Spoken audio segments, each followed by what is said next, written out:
Muchas gracias, Ever. Muy amable por tu invitación y con todo gusto para compartir algo de contabilidad con los colegas o con los futuros colegas de La Paz y en general de Bolivia, ¿no? Y quienes se hayan conectado a esta plataforma. Bueno, entonces, como el tiempo es corto, comencemos de una vez, ¿de acuerdo? Voy a compartir la pantalla. Aquí he preparado una pequeña agenda de los temas que vamos a abordar, ¿sí? Voy a reducir aquí la pantalla porque lo importante es que se vea el material. Acá está. Este es el material que estoy compartiendo con ustedes. Bueno, esta es la agenda que vamos a tocar. En realidad, miren, los instrumentos financieros es un tema bastante largo, bastante amplio, da para muchísimas sesiones. Si hablamos de normas que abordan los instrumentos financieros, tenemos pues a la norma 32, que habla sobre la presentación de los instrumentos financieros. Tenemos a la norma 39, que habla de reconocimiento y medición. Tenemos a la NIF 9, que solamente se llama instrumentos financieros. A la NIF 7, que se llama revelaciones sobre instrumentos financieros.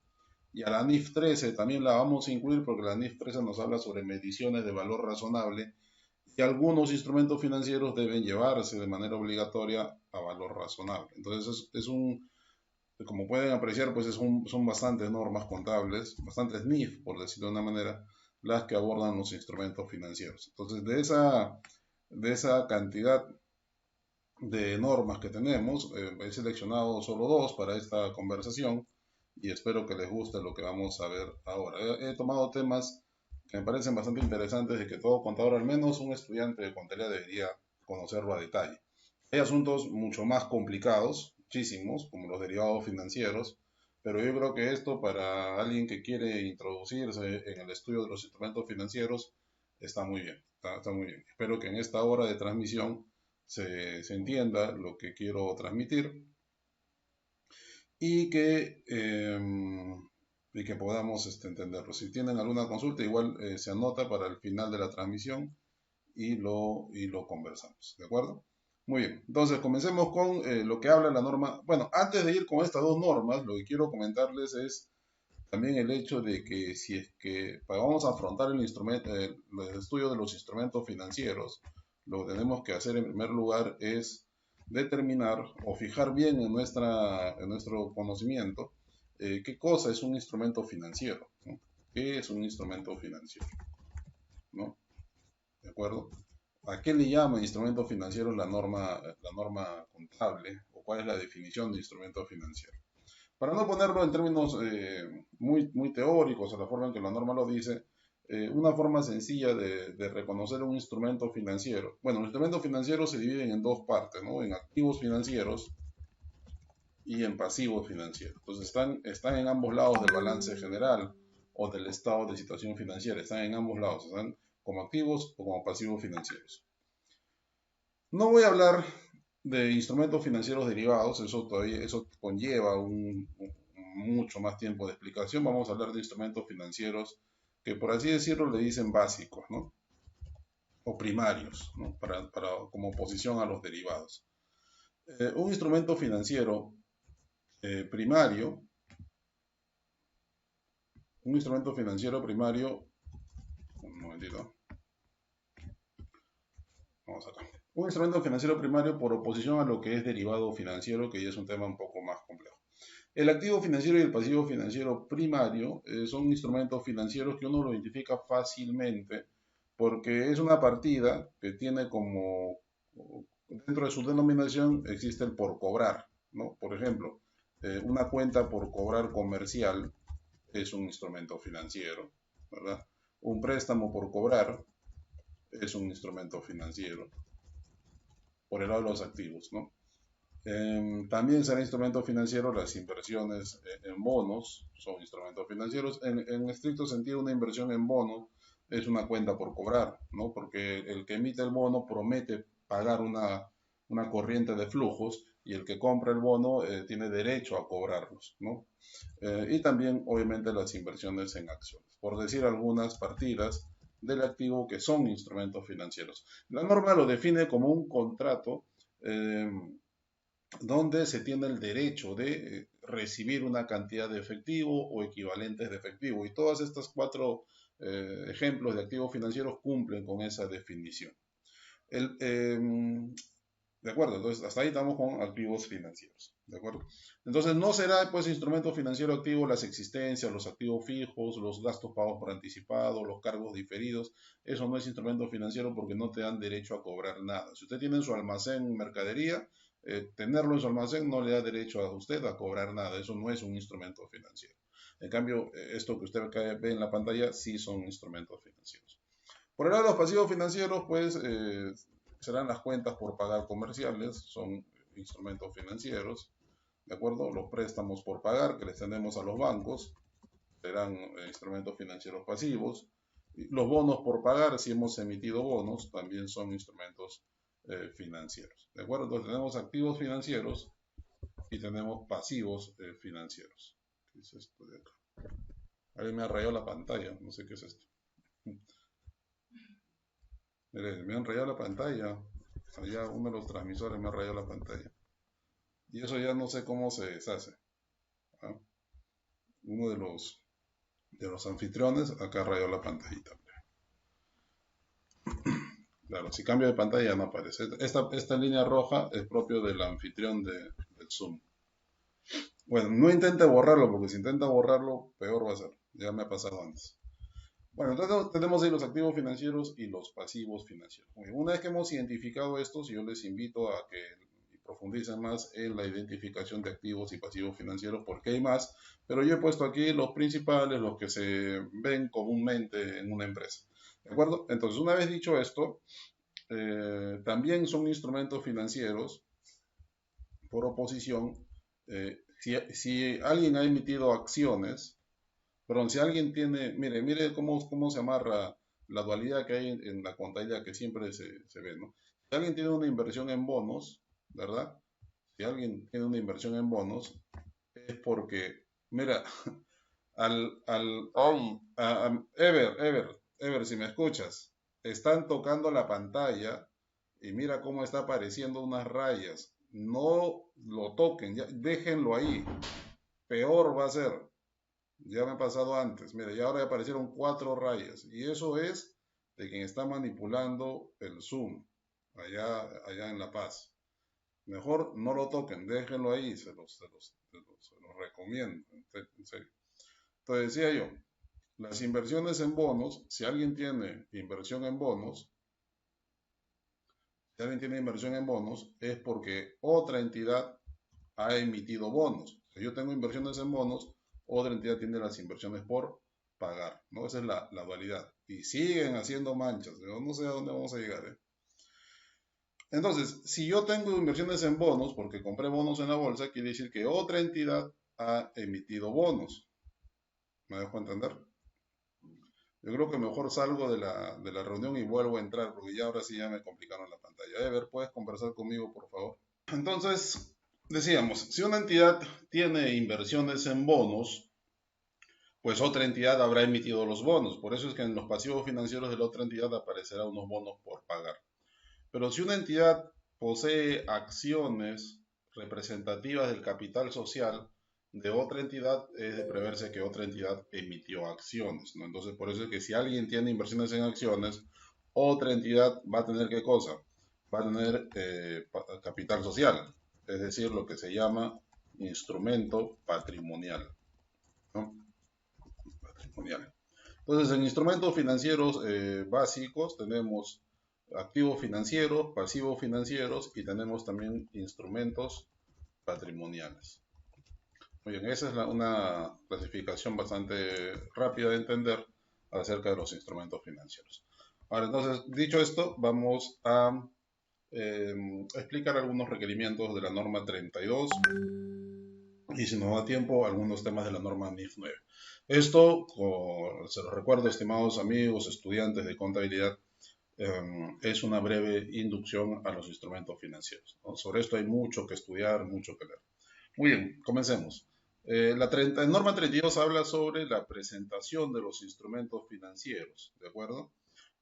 ¿Y cómo deben presentarse los instrumentos financieros en aplicación de la norma 32? La norma dice, muy sencillo, dice, el emisor del instrumento financiero debe presentar el instrumento financiero emitido de acuerdo con su naturaleza. Muy bien, entonces el emisor, pues vamos por acá a la derecha para ya hablar de otros temas, donde vamos a hablar sobre la presentación del emisor. Esto es NIC 32, ¿de acuerdo? Un emisor de instrumentos financieros solo puede emitir dos cosas. Solo puede ¿qué cosa puede emitir una entidad? Puede emitir deuda o puede emitir acciones, ¿de acuerdo? Entonces el tratamiento contable es bastante diferente a que si emites deuda o si emites acciones. Por ejemplo, supongamos que emitimos $1.000.000 en bonos, una empresa, y otra empresa emite $1.000.000, pero en acciones. Los registros contables obviamente van a ser diferentes, ¿no? Mientras que el que emite deuda va a reconocer un ingreso de efectivo, ¿verdad? Un ingreso de efectivo contra unos bonos por pagar, por ejemplo, por pagar. Ese será el que emite deuda. ¿Me dejo entender? Y el que emite acciones, pues reconocerá igual un ingreso de efectivo, pero en lugar de bonos por pagar va a reconocer un capital social. ¿De acuerdo? Y esto es bastante importante tener claramente estos conceptos, porque el que emite deuda posteriormente va a repagar la deuda y va a pagarle su satisfacción económica pues a los que compraron los bonos. Es decir, no solo le paga la deuda, sino le paga también intereses. Por eso es que el que emite deuda posteriormente va a reconocer qué cosa, costos financieros, ¿no? Que llamamos intereses. Claro, eso es lo que va a pasar. Mientras que el retorno que se le da al accionista no se llama interés, no recibe el nombre de costo financiero, sino que reconoce distribuciones posteriores de dividendos. Y usted ya sabe que el conocimiento de cada uno de ellos es diferente. El costo financiero impacta el estado de resultados, mientras que las distribuciones de dividendos no impactan al resultado, sino que impactan directamente al resultado acumulado, o sea, directamente al patrimonio, ¿no? Entonces hay una marcada diferencia entre emitir deuda y emitir acciones. Entonces, usted dirá, pero profe, esto es muy fácil de entender. Y sí, es muy sencillo de entender. Si es deuda, pues va a tus cuentas de deuda y los intereses son costos financieros. Y si emites capital social, las compensaciones que le pagas a los accionistas, pues se llaman dividendos y no afectan al costo financiero, sino al resultado acumulado. Sin embargo, esto tenemos que nosotros también que vincularlo con otra serie de normas, con otros requerimientos, como por ejemplo el marco conceptual, que nos dice esto, sustancia antes que forma. ¿Recuerdan esto? Esto viene desde el marco conceptual, sustancia antes que forma. ¿De acuerdo? Y eso hay que aplicarlo también en los instrumentos financieros porque la norma 32 dice que los instrumentos financieros se reconocen de acuerdo con su sustancia contractual, de acuerdo con la sustancia del acuerdo contractual antes que de la forma del acuerdo contractual. O sea, no le hagas caso a la forma, hazle caso a la sustancia. ¿Y a dónde apunto con esto? Mire, hace 3 años aquí en el Perú, una entidad financiera, un banco, emitió deuda, perdón, emitió acciones, ¿de acuerdo? Emitió acciones. Iba a venir un banco del extranjero, el inversor, iba a poner una cantidad de $15 millones, así, $15 millones como aporte de capital. O sea, todo indicaba de que el registro contable debería hacerse de esta manera, cargar el efectivo y abonar al capital social, porque el acuerdo contractual era de emisión de capital, ¿de acuerdo? Es decir, había un contrato entre la entidad peruana y la entidad extranjera, donde la extranjera dice, yo te voy a aportar capital. Así literalmente decía capital, estaba escrito. Voy a aportar capital y voy a convertirme en tu accionista. Estaban emitiendo un paquete de acciones equivalente al 10% del capital social que ya tenía la empresa. Muy bien. Eh, Afortunadamente, el acuerdo de emisión de acciones llegó a mis manos porque querían una consultoría acerca del tratamiento contable de esta emisión. Y bueno, tuve que leerme el contrato de emisión de capital social. En una de las cláusulas, vamos a poner nombres, ¿no? Entidad peruana, ¿de acuerdo? Y entidad extranjera, ¿no? Esta iba a comprar acciones, ¿no? Esta iba a aportar 15 millones de dólares de capital, 15 millones, la entidad peruana, ¿no? Eso en el papel, pero ya yendo más a detalle dentro del contrato, la entidad peruana se comprometía a dentro de un plazo de 6 años devolverle el dinero a su accionista. Ese era el compromiso de la entidad peruana. Compromiso, devolver el dinero en un plazo de 6 años. Este era el compromiso. Mire, el acuerdo era la empresa extranjera aportaba 15 millones de dólares y la peruana recibía el dinero, lo invertía en sus operaciones, pero asumía el compromiso de devolver el dinero en 6 años. Y luego decía que durante esos 6 años iba a pagar un interés, iba a pagar un dividendo del 8% anual sobre los 15 millones. Ojo, de nuevo, voy a plantear nuevamente la transacción. La empresa extranjera y la empresa peruana hacen un acuerdo. La extranjera va a entregar 15 millones en aporte de capital, eso es lo que decía el papel, y la peruana recibía el dinero, lo incorporaba en sus operaciones y luego de 6 años asumía el compromiso de devolverle el dinero. Y durante esos 6 años pagarle 8% anual de intereses sobre los 15 millones. Todo decía capital social por todos lados, capital social por todos lados. Entonces el contador estaba eh, predispuesto a hacer este registro contable. 15 millones por acá, ¿verdad? Y 15 millones por acá abajo, de efectivo con la capital social. ¿De acuerdo? Ahora yo le suplico que usted utilice algo que se llama escepticismo profesional. ¿De acuerdo? Usted no cree todo lo que le dicen a la primera. ¿No? Usted tiene que actuar como auditor, ¿no? como actúan los auditores. No se lo crea nada a la primera. Nada es lo que parece, que se lo demuestren. Las cosas no son como se llaman, son lo que su naturaleza le dice que es. ¿De acuerdo? Entonces, aparentemente aquí hay una emisión de acciones, ¿no? Sí, pues mira, el contrato dice emisión de capital social, ¿no? El contrato le llama dividendos, ¿sí? Pero ahora póngase a pensar usted, ¿qué tipo de empresa se puede hacer en donde el accionista exige el total retorno de su dinero dentro de un plazo establecido? Eso no se parece a capital social. Eso más se parece a qué? A deuda. ¿Usted sabe cuál es la diferencia principal entre capital social, aporte de capital social, y el préstamo? La diferencia es fecha de vencimiento. La deuda tiene fecha de vencimiento, mientras que el capital social no lo tiene. Esto es uno de los argumentos que esgrime la norma NIC 32 para decirnos a nosotros, oiga, antes de que usted lea, más que hacerle caso a las letras que están en el contrato, hágale caso a la naturaleza de la transacción. ¿Qué tipo de accionista es aquel que no arriesga, que sabe que en 6 años va a recibir el dinero que aportó? Ese no se está comportando como un accionista, no está arriesgando nada. O está arriesgando menos que el verdadero accionista, porque el verdadero accionista, si el negocio quiebra, no hay nada que cobrar. Este se está asegurando un cobro mediante un contrato. Entonces, no, en esencia, no es un capital social. ¿Qué cosa es? Es una deuda. Es un préstamo por cobrar, por pagar. Y los intereses y los dividendos, mal llamados dividendos, en realidad no son dividendos. ¿Qué cosas son? Intereses. ¿Vio este análisis? La norma NIC 32 dice que se reconozca, que el emisor reconozca el instrumento financiero, no de acuerdo a lo que diga el título del contrato, sino de acuerdo con su naturaleza. Ténganlo en cuenta, ¿de acuerdo? Se puede ver en varias transacciones. Yo lo he visto en más de una transacción a lo largo de mi experiencia profesional. Otro asunto que aborda la norma 32 son las acciones en tesorería.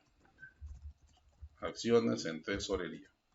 ¿Qué son acciones en tesorería? Las acciones en tesorería se configuran cuando, cuando una empresa ABC compra acciones de la empresa. ¿Qué empresa creen? ABC. Cuando una empresa compra sus mismas acciones, se configura una acción en tesorería, ¿de acuerdo? Es decir, esa acción está en poder de la empresa. está en poder del tesorero, ¿no? Acciones en tesorería, sin ese. ¿De acuerdo? Acciones en tesorería. Tiene un tratamiento contable interesante. Vamos a suponer lo siguiente, ¿no? Supongamos que una empresa tiene capital social, ¿no? Tiene número de acciones emitidas, tiene 100.000 acciones, ¿de acuerdo? Y estas tienen un valor nominal de 5 unidades monetarias. En consecuencia, el capital social a valor nominal, pues tiene un valor de 500.000 unidades monetarias, ¿no? Para mayor referencia le ponemos dólares, todo el mundo entiende cuál es el valor del dólar. Y listo, ahí está, esta es una empresa.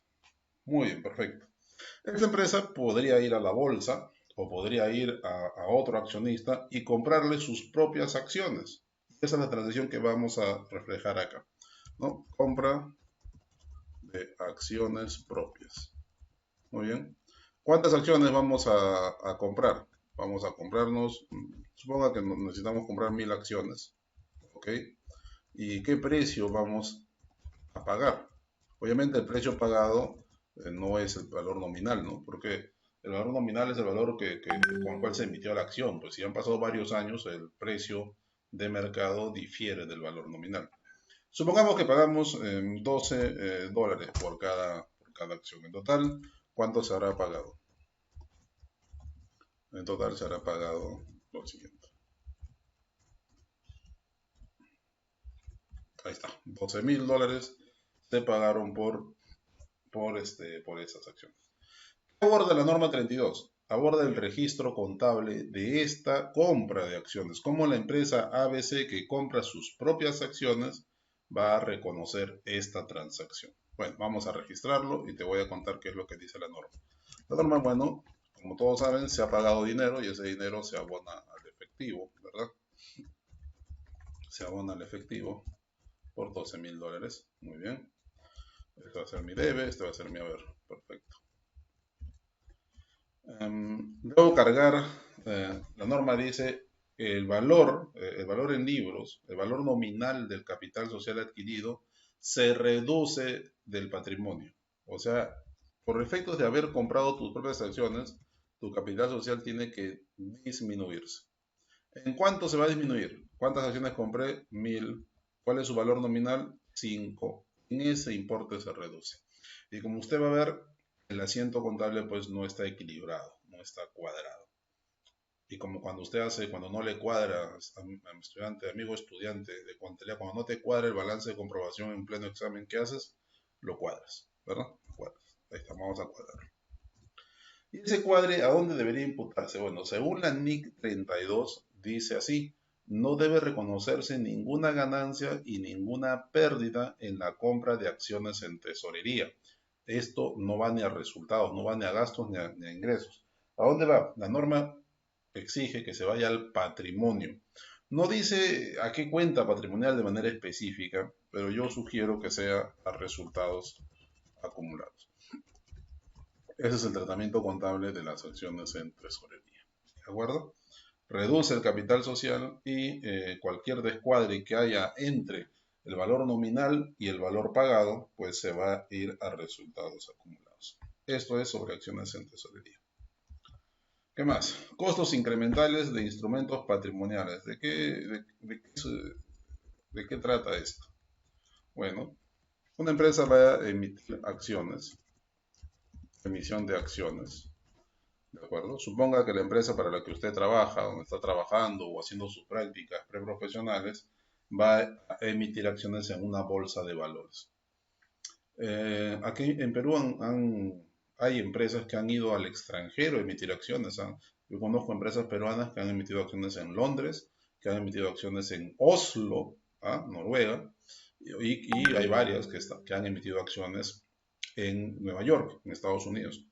Entonces, emitir acciones es un proceso, digamos, algo largo y complejo. Puede tomarte un año. El proceso de emisión de acciones no es tan fácil. ¿De acuerdo? Sobre todo si nunca se ha emitido anteriormente, pues tendríamos que ir, sobre todo ahí es más complejo, ¿no? porque se trata, lo que busca una empresa que emite acciones, busca eh, interesarle al inversionista. O sea, ir a la bolsa, presentarse y que el inversionista, el que es superavitario, el que tiene dinero, vaya y quiera comprar acciones. Eso es lo que se busca. Y para ello tengo que convencerlo. ¿Cómo lo convenzo? Pues siendo una empresa con un adecuado sistema de control interno, con un adecuado gobierno corporativo, debo hacer reestructuraciones internas, someter la empresas a auditorías y consultorías, estudios de riesgo, tengo que contratar a una sociedad de agente de bolsa, tengo que contratar a especialistas, abogados corporativos, contadores, auditores, tengo que contratar un montón de gente que me va a ayudar en el proceso de emisión de acciones.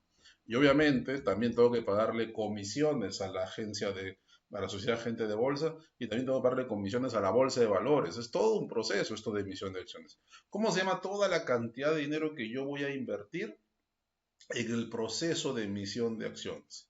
Todo ese dinero se llama costos incrementales.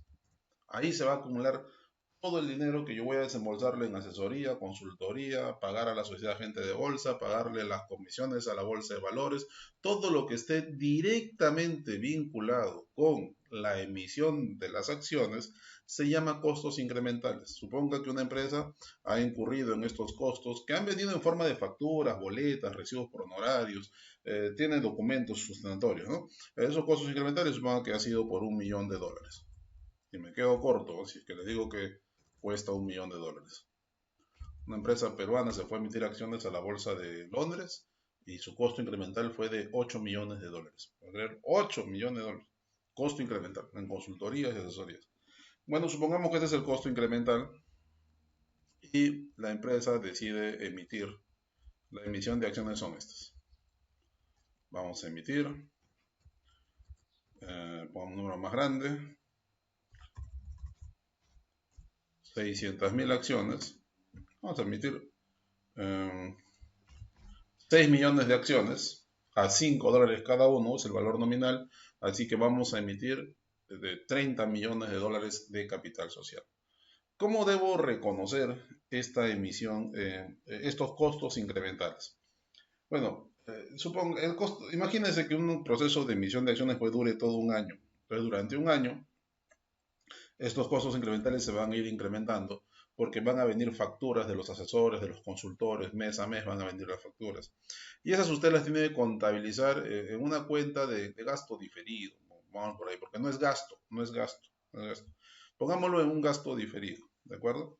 Entonces usted dice, durante todo el año de la emisión de acciones ha salido efectivo y lo he contabilizado en un gasto diferido, ¿de acuerdo? Un gasto diferido. ¿Por cuánto? Por $1.000.000. Muy bien. Viene el proceso de emisión de acciones, sacamos las acciones al mercado y supongamos que el mercado es generoso con nosotros y nos paga exactamente el valor nominal, o sea, 5 millones. Porque ese es otro riesgo, ¿no? Cuando uno emite la acción, el mercado puede ser no tan generoso con nosotros y pagarnos menos del valor nominal, es decir, $4, $3, depende en qué momento, depende del tiempo, del momento en que lanzamos la oferta. O el mercado puede ser muy generoso con nosotros y pagarnos más de $5, puede pagarnos $10, $12. O el mercado puede ser no tan generoso y pagarnos solo los $5. Vamos a asumir que nos paga los $5 exactamente. Entonces, ¿cuánto dinero va a entrar a la empresa por la emisión de la acción? Va a entrar pues 30 millones, ¿verdad? 30 millones, exactamente el valor nominal. Y en el capital social vamos a poner los 30 millones. Ya le digo que puede ser que recibas 30 millones como recibas más o menos. Vamos a asumir que recibimos exactamente los 30 millones por la emisión de estas acciones. En ese momento te acuerdas de tus costos incrementales, estos que se han incrementado durante todo el año de la emisión, y dices, ya se acabó la emisión, ¿ahora qué hago? Pues tienes que desaparecer ese gasto diferido, entonces lo vamos a abonar, listo. Y la norma NIC 32 dice, ¿contra qué vamos a pasar ese gasto diferido? ¿Ya es gasto? No, no es gasto. La norma dice que eso debe reducir el importe del capital social. Es decir, en términos netos, la gerencia podría decir, hemos levantado $30 millones en la emisión. Pero el contador dirá no, porque para levantar 30 tuviste que desembolsar 1 millón. En términos netos hemos levantado 29 millones. Eso es lo que la norma 32 dice, que ese costo de transacción, ese costo incremental en que yo incurro con el objetivo de emitir las acciones, terminará reduciendo el monto del patrimonio. Ahí está.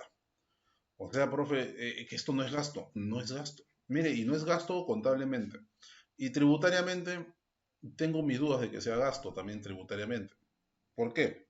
Porque las legislaciones tributarias peruanas, bolivianas, colombianas, en general de toda la región latinoamericana, se parecen mucho. Dígame usted si no es cierto lo siguiente, que para que un gasto sea deducible, el gasto debe estar conectado con la generación de ingresos operativos, ingresos que estén grabados con el impuesto a la renta. Esa es la conexión, ¿no? El gasto debe ser causal, dicen los ilustres tributaristas, ¿no? El gasto debe ser causal, o sea, es decir, el gasto debe generar un ingreso grabado y en ese escenario el gasto es deducible. Sin embargo, este desembolso de dinero no ha sido orientado a generar ingresos, no ha sido orientado a generar una actividad operativa, ha sido orientado a generar una actividad de financiamiento. Ese es el argumento que utiliza la administración tributaria para decirnos que esto tampoco es gasto desde el punto de vista tributario. Bueno, no es gasto contable y tributario tampoco. Bien, esa es la presentación que la norma 32 nos dice para estos instrumentos financieros. Y finalmente, hay un tema de la NIC 32 que habla sobre compensación de activos y pasivos. Ojo, nuevamente repito, esto no es toda la norma. Yo he tomado algunos aspectos de la norma para poder hacer esta transmisión que se llama Introducción a los Instrumentos Financieros. Finalmente, la compensación de activos y pasivos. En la norma NIC 1 tiene una prohibición expresa de que no se debe compensar activos con pasivos a menos que otra norma lo exija. Y justamente la norma 32 lo exige y lo permite. ¿Eh? ¿De qué se trata esto? Por ejemplo, yo tengo una cuenta por cobrar a la empresa ABC, que es mi cliente. Ahí está, 100.000. Y también tengo una cuenta por pagarle a la empresa ABC de 20.000 unidades monetarias. Entonces yo me voy a decidir entre dos opciones. Primera opción, en mi estado de situación financiera, vamos a dibujar un estado de situación financiera, yo presento en el lado izquierdo del balance mi cuenta por cobrar a la empresa ABC y por el lado derecho del balance voy a presentar mi cuenta por pagarle a la empresa ABC. Yo tengo esa primera opción de presentación, es un tema de presentación del estado de situación financiera. ¿Cómo lo debo presentar? A ver, vamos a cuadrar la imagen.